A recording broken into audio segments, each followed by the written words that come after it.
El día de hoy vamos a continuar con la segunda parte donde nos habíamos quedado con respecto a las funciones ejecutivas. ¿Ok? Hoy vamos a iniciar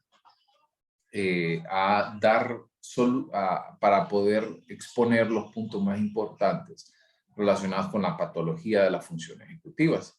¿Ok? Creo que verifiqué y si los 5 grupos ya habían enviado la tarea, así que por lo menos hasta este punto vamos bien. También este fin de semana les voy a estar facilitando la guía ya de la unidad 2 para que vayan trabajando en esa información. Y el examen nosotros recordamos que no lo tenemos la siguiente semana, sino hasta la segunda semana de noviembre. Quiere decir más o menos el 8 de noviembre. ¿Ok? Nada más un par de recordatorios, un par de anuncios parroquiales, como dicen. Y con eso pues damos de lleno a la clase del día de hoy. Entonces voy a empezar a compartir pantalla y si quieren pueden ir apagando también ustedes su cámara para poder ir resolviendo algunas de las dudas. Quedamos hasta acá el día lunes. Pregunta, ¿alguna duda en este punto con respecto a las funciones ejecutivas? ¿Todo bien? ¿Todos claros? Todo bien, Lick. Ok, perfecto. Entonces, regálenme un segundito.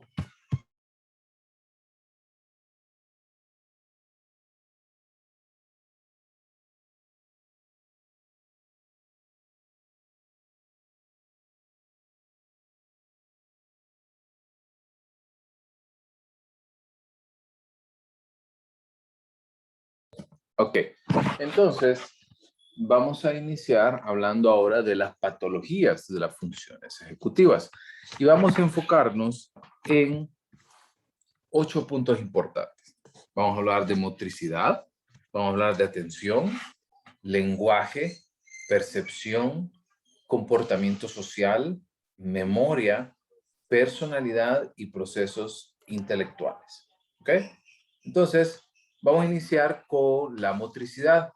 Esto es una de las alteraciones cognitivas más predominantes.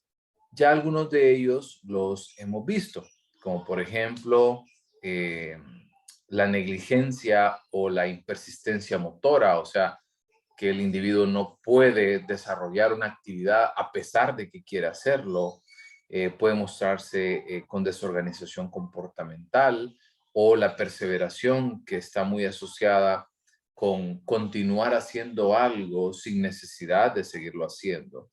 Este tema de perseveración ustedes lo van a ver en medición 2 cuando se encuentren con la prueba de Bender, por ejemplo.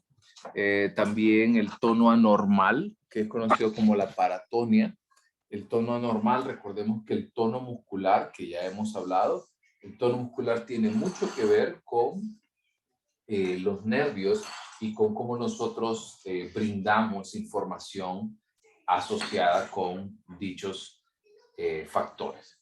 También los cambios en el control de esfínteres puede pasar en muchas ocasiones que los individuos pierdan la oportunidad de controlar sus esfínteres, pueden mostrarse también con hiperactividad o con ecopraxia, que es como volverse un espejo ante distintas situaciones. También la conducta de utilización, o sea, que va a utilizar frecuentemente cualquier medio que tenga a mano para poder desarrollarlo. En el caso de atención, por otra parte, vamos a tener algunos elementos relacionados con los cambios en la activación, o sea, se puede mostrar sumamente atento a algunas actividades y a otras no. También puede haber algunos cambios en respuesta a orientación en cuanto a, por ejemplo, hora, fecha, lugar, la orientación en tiempo y espacio. También se pueden verse disminuidas las formas dirigidas de atención, o sea, a lo mejor se le dificulta mucho poder prestar atención a algo en específico. También tenemos en el tema del lenguaje, ¿verdad? Lo relacionado con la fascia extrasilviana motora. Recordemos que cuando vimos nosotros en el caso, nosotros vamos a ver hasta la siguiente semana, porque le di un poquito de vuelta a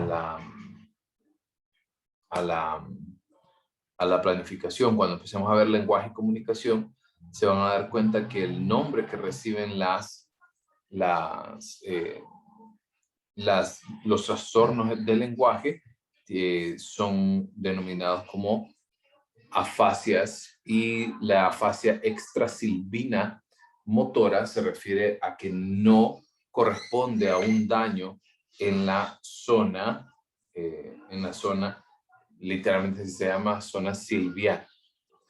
Eso lo vamos a ver un poquito más adelante. También en el caso del mutismo, por ejemplo, si ya hablamos la semana pasada, o el lunes creo que hablamos de eso, acerca de The Big Bang Theory, y hablábamos acerca de cómo desarrollaba ciertas actitudes el protagonista.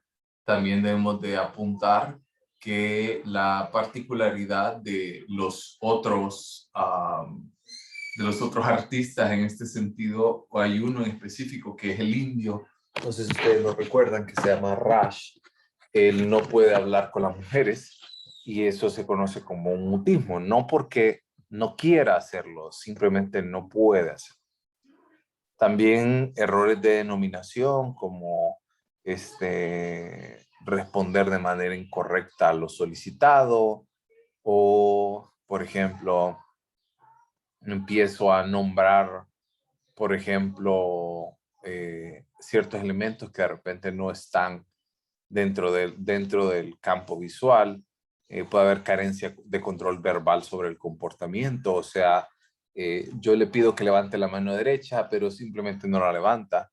También el concretismo verbal, o sea, se refiere a que literalmente se vuelve muy concreto, como por ejemplo, si yo le digo, alcánceme un lápiz, no importa lo que hay en medio, él lo va a botar, por ejemplo, y va a atravesar todo lo que esté en el paso para poder llegar a la solicitud. O también el disdecoro verbal, que se refiere a, pues, lo que nosotros conocemos como lenguaje soez, va a ser mucho más notorio. En el caso de percepción, vamos a tener algunas limitaciones en los movimientos oculares y también vamos a tener una inadecuada interpretación perceptual. También, en el caso del comportamiento social y emocional, es muy importante que nosotros comprendamos que las normas sociales son importantes y que las normas sociales, sobre todo, representan elementos y que dependen mucho del contexto y de la cultura. Pero sin importar realmente el hecho o la situación que esté ocurriendo, ¿verdad? El individuo con fallas en las funciones ejecutivas igual va a tener dificultades en esta relación.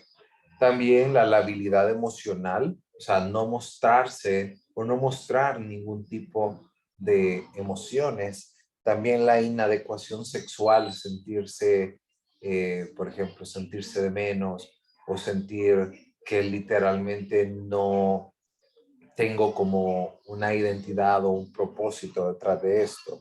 La excesiva familiaridad, son personas que se han fijado que hay personas que no importa dónde estén, con quién estén, qué están haciendo, si hay COVID, si no hay COVID, siempre se vuelven como una persona que le saca plática a todo el mundo, que siempre está ahí pendiente, que abraza, que besa, aunque no conozca. ¿Se han percatado de estas personas?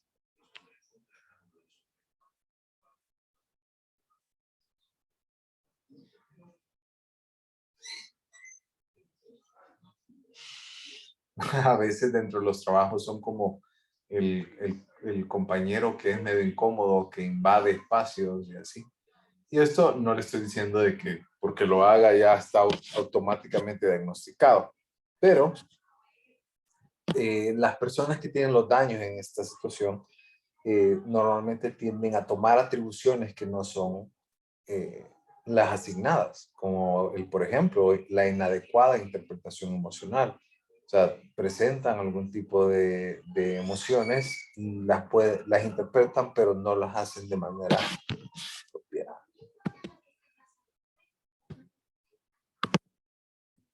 Perfecto. Entonces, ahora, en cuanto a memoria, en cuanto a memoria, es importante que ustedes entiendan que eh, cuando nosotros hablamos de esto, son personas que tienden a fallar constantemente en aspectos que normalmente deberían de ser fáciles. Con esto no les estoy diciendo, ¿verdad? Con esto no les estoy diciendo de que personas que fallan en algunos procesos de atención es porque tienen un daño en esta zona. O sea, no confundamos el olvido normal eh, de un problema de memoria como tal fuerte. También una amnesia inespecífica en el cual pueden fallar los componentes, por ejemplo. Si ustedes recuerdan la amnesia, la retrógrada y la anterógrada pueden estar presentes ambas. También podemos mostrar una desorganización secuencial. Puede ser que la persona, por ejemplo, no presente una lógica detrás de esto o que, por ejemplo, la memoria episódica se vea muy afectada. También defectos en la metamemoria. Recordemos que la palabra, el prefijo meta es pensar sobre lo que estoy pensando, ¿verdad? Entonces, en este sentido, los defectos de la metamemoria es que falla el individuo para poder percibir lo que debería de percibir. También defectos en memoria de trabajo, las alteraciones en las vivencias del tiempo. También, en el caso de la personalidad, se puede presentar la memoria, que es como una euforia bastante elevada. También en el caso pueden volverse impulsivos o, por otra parte, volverse con una pseudo depresión, o sea, que cumple con algunos aspectos relacionados con la depresión, pero también hay algunos criterios diagnósticos que no los cumplen. O, por ejemplo, una pseudopsicopatía, o sea, volverse con muchas dificultades a nivel personal, a nivel social. Y en el caso de los procesos intelectuales, podemos encontrarnos también lo que hablábamos, el nivel de pensamiento concreto o una capacidad intelectual alterada. ¿Dudas? ¿Dudas hasta acá? Que esos son como los síntomas más frecuentes, ¿ok?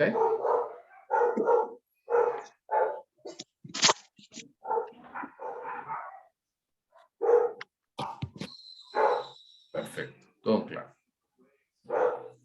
Yo solo quisiera saber, Lick, si este tipo de patologías tienen cura. Pues fíjese que va a depender de dónde ocurre el daño. Esa es la parte importante. De dónde ocurre el daño. Vamos a ver ahorita, por ejemplo, algunos de los componentes más frecuentes, ¿verdad? En este tipo de situaciones, como por ejemplo, por ejemplo, hay personas que cuando presentan algunas dificultades asociadas con los daños a nivel prefrontal, pueden, por ejemplo, violar las normas sociales, por ejemplo, pero después de recibir un tratamiento, por ejemplo, pueden mejorar esa situación. Un caso muy particular que yo viví me pasó una vez con una persona cercana que yo sabía, ¿verdad? Pues que no era, que era como muy tranquilo, que no hablaba de más, que no, por ejemplo, lo que hablábamos aquí con el tema del lenguaje, no utilizaba el lenguaje soez como tal, pero cuando él se le presentó, él tenía un tumor en la parte frontal y cuando empezó a presentar este tipo de dificultades, empezó a darse cuenta que, bueno, nosotros nos empezamos a dar cuenta de que esa conducta se debía al tumor. Una vez que el tumor fue removido, también desapareció esas conductas. ¿Estamos? Claro, Lick. Exactamente, entonces esa es la parte importante que quiero que ustedes comprendan. ¿Okay? Entonces avanzamos al primer síndrome, que es conocido como el síndrome prefrontal. Las características específicas pueden variar dependiendo de la localización precisa, van a depender también mucho acerca del daño donde ocurre, de la extensión como tal. Como les digo, no es tan fácil como decir que esto, ¿verdad? O este tipo de situaciones todas caben dentro de un mismo espacio. No es tan fácil decirlo. Entonces, vamos a enfocarnos en tres áreas importantes. Entonces, en primer lugar, vamos a pensar en el daño en las regiones posteriores que están al frente de las zonas motoras. ¿Ok? Recordemos el cerebro. Voy a regresar un poco. Bueno, pues aquí. Perdón. Lo que ustedes ven en amarillo, ¿sí? Es lo que nosotros conocemos como las áreas prefrontales. Hay dos visiones, hay dos vistas, mejor dicho. Hay una vista exterior, que es la primera que ven, y una vista interior. Entonces, recordemos que aproximadamente por esta zona, ¿sí? Aproximadamente por esta zona, cuando vimos la piel, ¿recuerdan qué zona de asociación se encontraba ahí?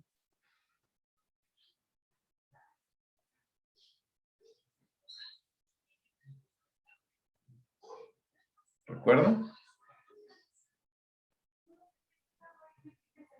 Philip, ¿Cuál era?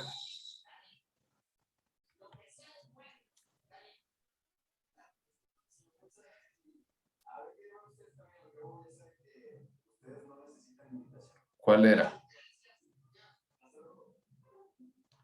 La corteza de asociación motriz. Entonces, si nosotros nos enfocamos en esta zona, ¿ok? Y regresamos al primer lugar donde ocurren los daños, es en la zona posterior. Recordemos que cuando hablamos de posterior estamos hablando como de la parte trasera, por así decirlo.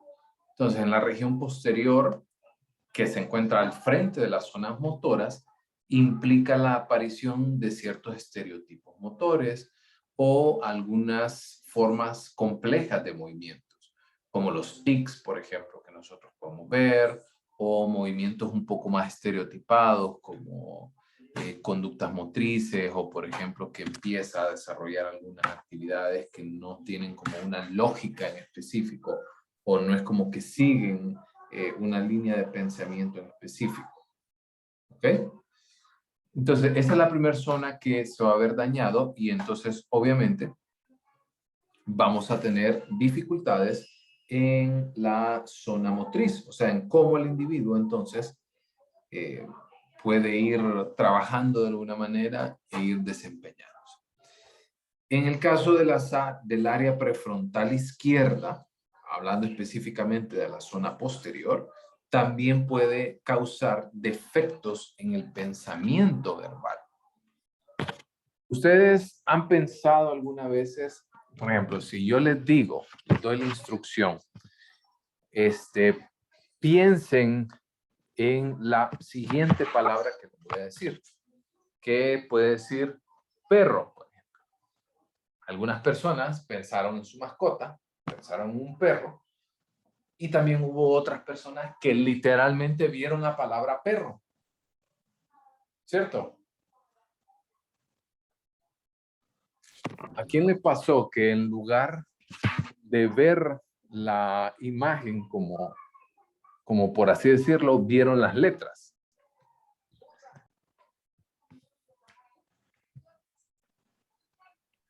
A mí. A mí Sí, también. que conste, no le estoy diciendo que está mal, no. En el caso de este tipo de pensamiento es conocido como el pensamiento verbal, donde nosotros literalmente pensamos en letras. ¿Ok?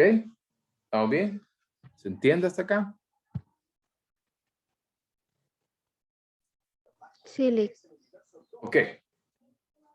También, por otra parte, los trastornos de perseveración, como lo que les decía, son personas que desarrollan una actividad continuamente, aunque no tengan ningún objetivo ni ninguna lógica. ¿Ok? Entonces, en este tipo de trastornos, como el de perseveración, hay lesiones dentro del hemisferio izquierdo. Siempre estamos hablando del lóbulo prefrontal, ¿verdad? Y estamos hablando del hemisferio izquierdo. Por otra parte, cuando vemos lo opuesto, o sea, en lugar de tener personas con baja actividad, que pueden parecer como muy lentos o que pueden parecer como que la vida les transcurre en cámara lenta, el opuesto es una persona con hipomanía, o sea, con mucha actividad, con hiperreactividad. Las lesiones ocurren entonces en el hemisferio derecho.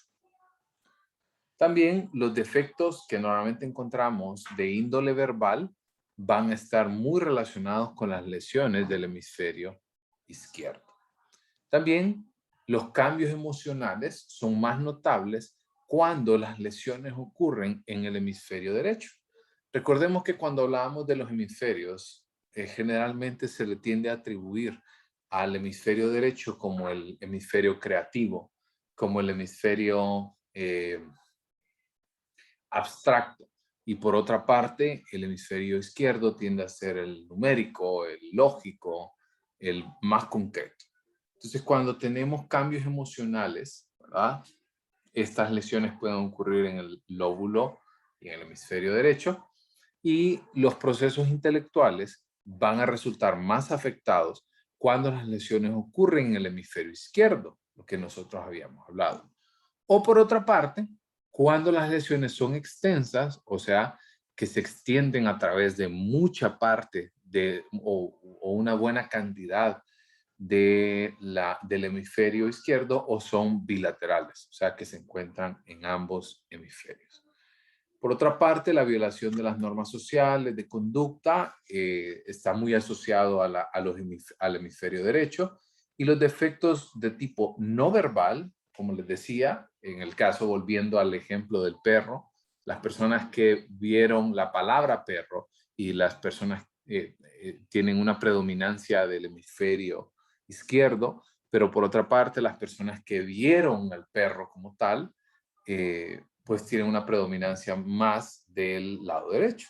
Entonces, cuando tenemos personas que tienen defectos en lenguaje no verbal, se van a asociar mucho con las lesiones del hemisferio derecho. ¿Estamos? Sí. ¿Dudas con este primer síndrome?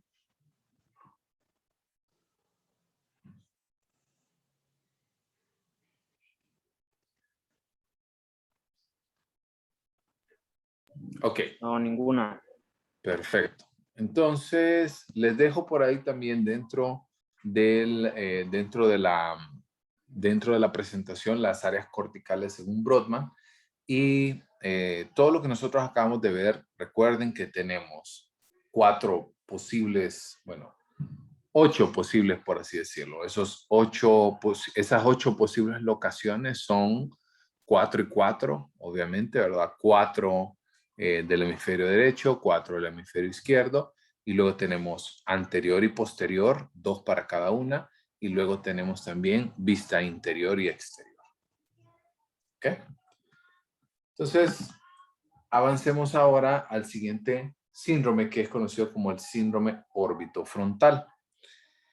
Este síndrome está asociado a conductas como desinhibición, o sea, lo que nosotros hablábamos de personas que tienden a tomarse atribuciones que no son lo esperable para ellos, por ejemplo, personas que son muy impertinentes. eh, si alguien, por favor, no entiende una palabra, háganmelo saber, porque cuando yo le digo impertinente, lo primero que pienso es como un adolescente. Y no sé si eso ocurre también en el caso de ustedes. ¿Les pasa lo mismo?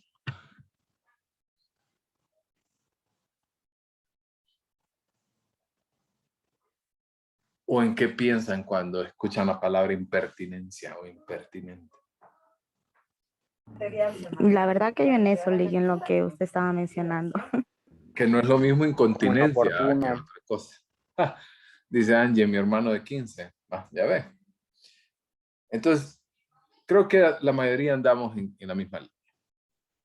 Ok, también puede volverse una persona sumamente irritable, lábil emocionalmente, o sea, que no expresa, que es totalmente eh, aplanado afectivamente. También la falta de tacto en las relaciones sociales, puede ser sumamente distraído o simplemente presentar un desinterés completo por lo que ocurre. Esas son como las conductas más asociadas.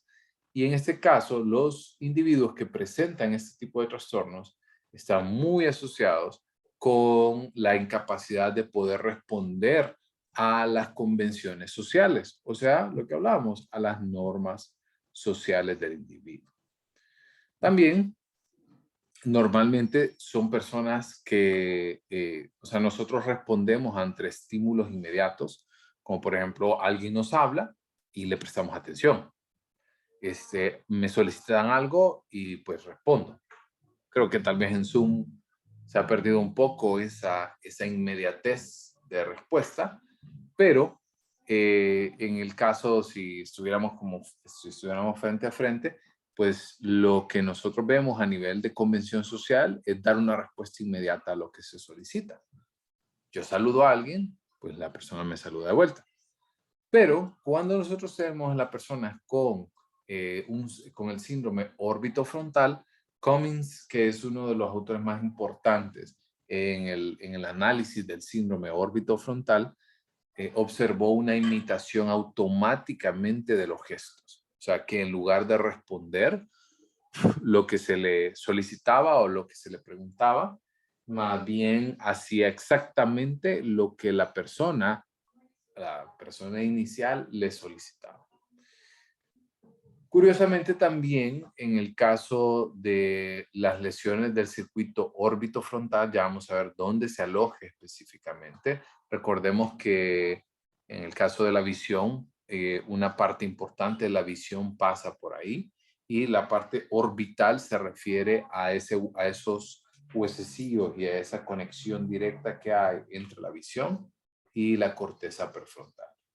Entonces, para volver al punto inicial, cuando generalmente son personas que muestran lesiones de este circuito, también puede relacionarse con algún tipo de trastorno parecido al obsesivo compulsivo. De nuevo, no se diagnostica solo por esto, tiene que cumplir con otros criterios diagnósticos para poder desarrollar y poder llegar a esa conclusión. ¿Todos me siguen cuando hablo de trastorno tipo obsesivo compulsivo?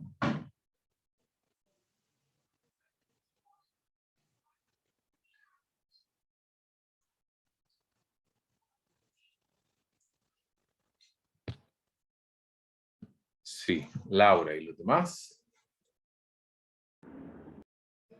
Que conste, o sea, no está mal que no lo sepan porque no han pasado por anormal. Ok. Dicen por ahí que el que calla otorga, así que como en boda, calle ahora hable ahora o calle para siempre.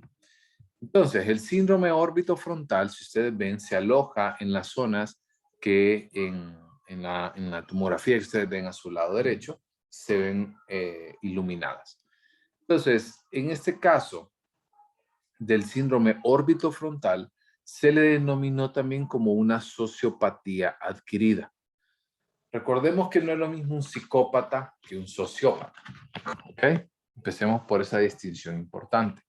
En primer lugar, porque, bueno, ambos conceptos son sumamente viejos. Ya realmente no son muy utilizados en el argot psicológico.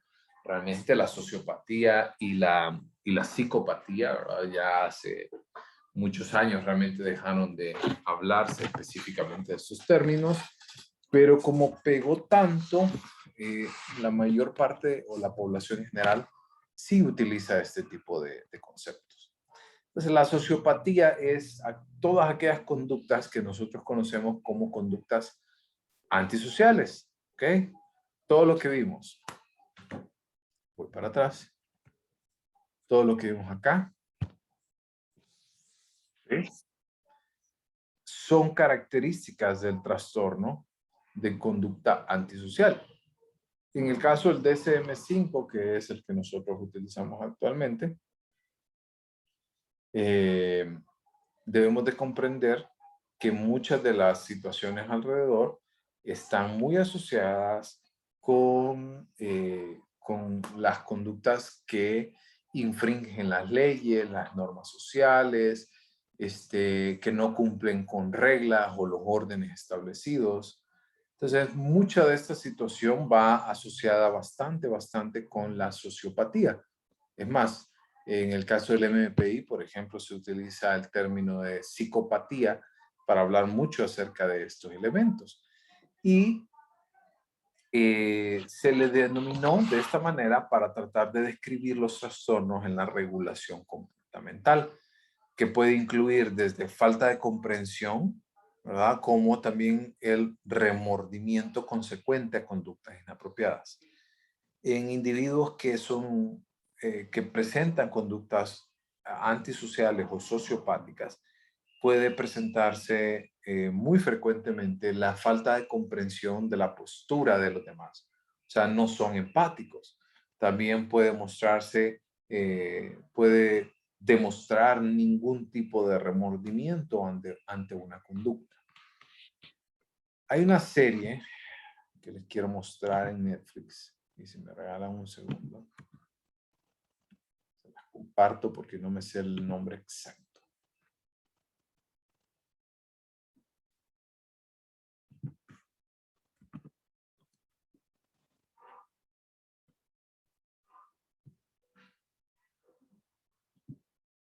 Okay.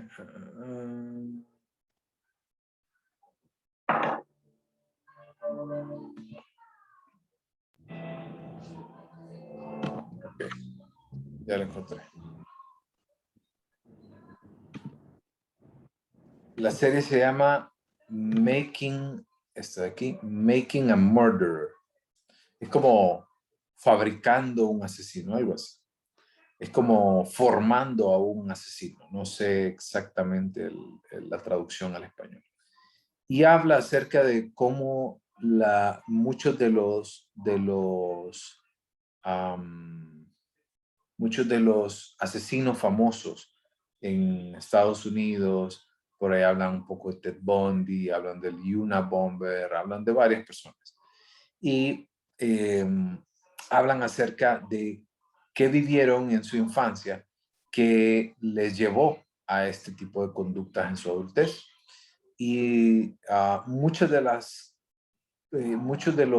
personas llegan realmente a poner como en evidencia que la mayoría de personas, la mayoría de asesinos, demostraban un patrón característico, como por ejemplo eran sádicos, les gustaba mucho infligir dolor a otras personas, por ejemplo, empezaban por maltratar o torturar, por ejemplo, animales, y sobre todo no presentar ningún tipo de remordimiento.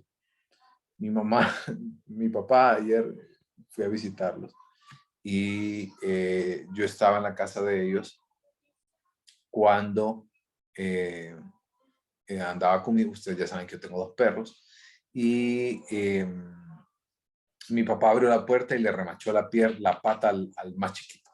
Así que han andado rengueando desde ayer y no tienen idea cómo no ha llorado, pero Dios mío, lo anduvo chineado, lo consintió, le dio premios, le dio esto, le dio aquello, y todo por el remordimiento que había causado. Pero en el caso de estos individuos, es muy frecuente que la situación alrededor de las personas es que no tengan esa empatía, no tienen este tipo de consecuencias después de actos como los cuales desarrollan. Y esto se explica porque la corteza orbitofrontal se relaciona muchísimo con el sistema límbico. Y el sistema límbico ya sabemos que tiene que ver con la regulación emocional. ¿Estamos? ¿Dudas hasta acá?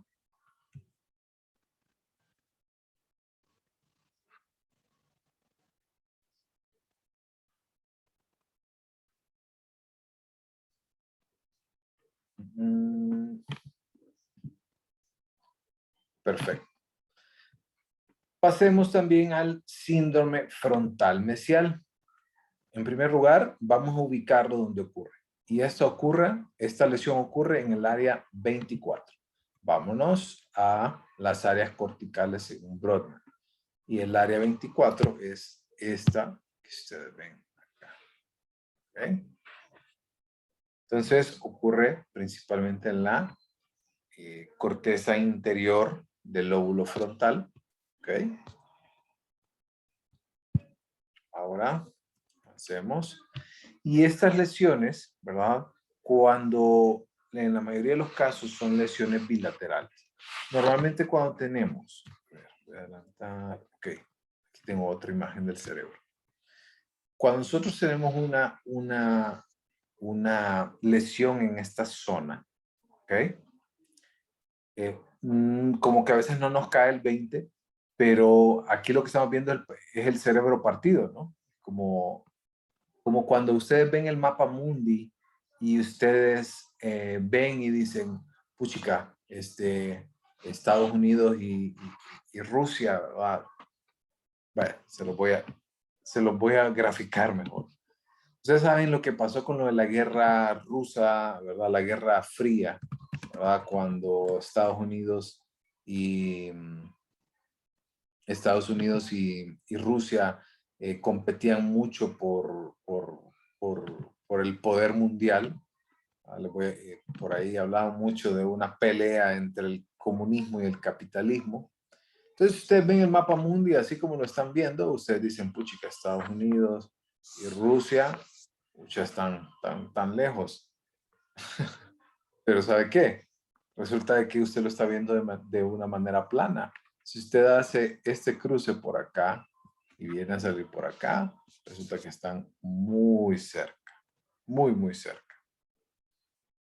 Entonces, pasa lo mismo cuando nosotros vemos el cerebro de esta manera y pensamos así como, bueno, la lesión ocurre acá.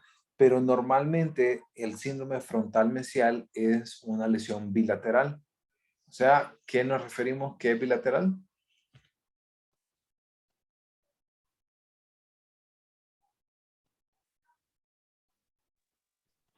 Que sucede en ambos lados. En ambos hemisferios. Vamos. Entonces, en los dos hemisferios. Perfecto. Okay. Entonces, las lesiones bilaterales en esta área, ¿verdad? Pueden producir el mutismo akinético. En este caso, el mutismo lo relacionamos mucho con el lenguaje, pero también el mutismo akinético hace referencia a la dificultad que tiene el individuo para poder entablar algunas actividades de índole físico. También el individuo, por ejemplo, puede estar despierto, puede estar consciente de su situación, pero no inicia ningún tipo de conducta. Y sobre todo, no hay motivación para poder hacerlo. La zona del área 24, que es donde se ve afectada por este síndrome, es muy frecuente que presente daños a nivel conductual, o sea, que presente daños a nivel de movimientos, a nivel de ejecución de algunas acciones. El mutismo akinético en caso de lesiones bilaterales graves puede resultar en un paciente que presenta pocos movimientos espontáneos, que puede mostrarse también incontinente en el caso del control de esfínteres, y también puede hablar utilizando únicamente monosílabos en respuesta a las preguntas que se le formulan. Si ustedes me preguntan, estas conductas son muy parecidas a las de un adolescente.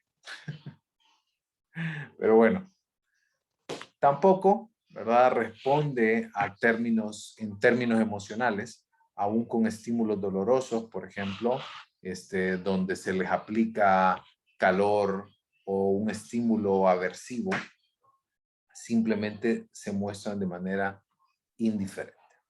¿Ok? ¿Vamos bien? Sí, Lick. Perfecto. Sí. Entramos al último síndrome de la... entramos al último síndrome de las funciones ejecutivas.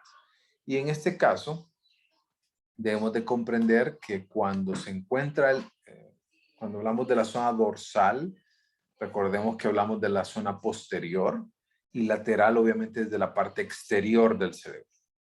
Entonces, cuando hay daños en esa zona, la perseveración puede aparecer. Eso quiere decir la conducta repetitiva sin ningún objetivo. También conductas dependientes del estímulo, en el cual la persona no responde hasta que el estímulo no es completamente presentado. O también la ecolalia, que hace referencia a lo que comentábamos anteriormente, que es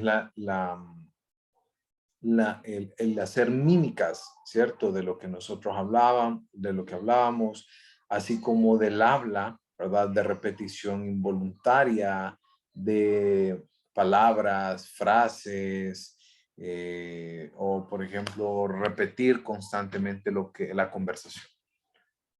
También, si la lesión ocurre, por otra parte, en el hemisferio derecho, pueden haber trastornos de tipo no verbal y paralingüístico. Eso quiere decir más asociado a imágenes, más asociado eh, a nuestro pensamiento más pictórico. Pero cuando el daño ocurre en el hemisferio izquierdo, va a haber una disminución de la fluidez verbal. También puede mostrar, si hay daños en la zona dorsolateral, puede mostrar un aplanamiento emocional, en el cual hay, cuando tenemos lesiones bilaterales, así como dificultades para ordenar información. Normalmente también pueden presentar algunas dificultades para la toma de decisiones racionales o evitar situaciones de riesgo. Y con eso entonces cerramos la presentación del día de hoy. ¿Dudas?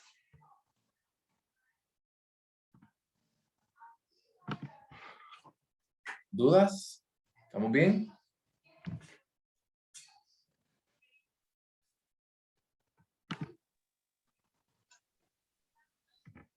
Todo bien, perfecto. Ok. Entonces, con eso quiero cerrar la presentación del día de hoy. Les voy pidiendo que vayan encendiendo sus cámaras.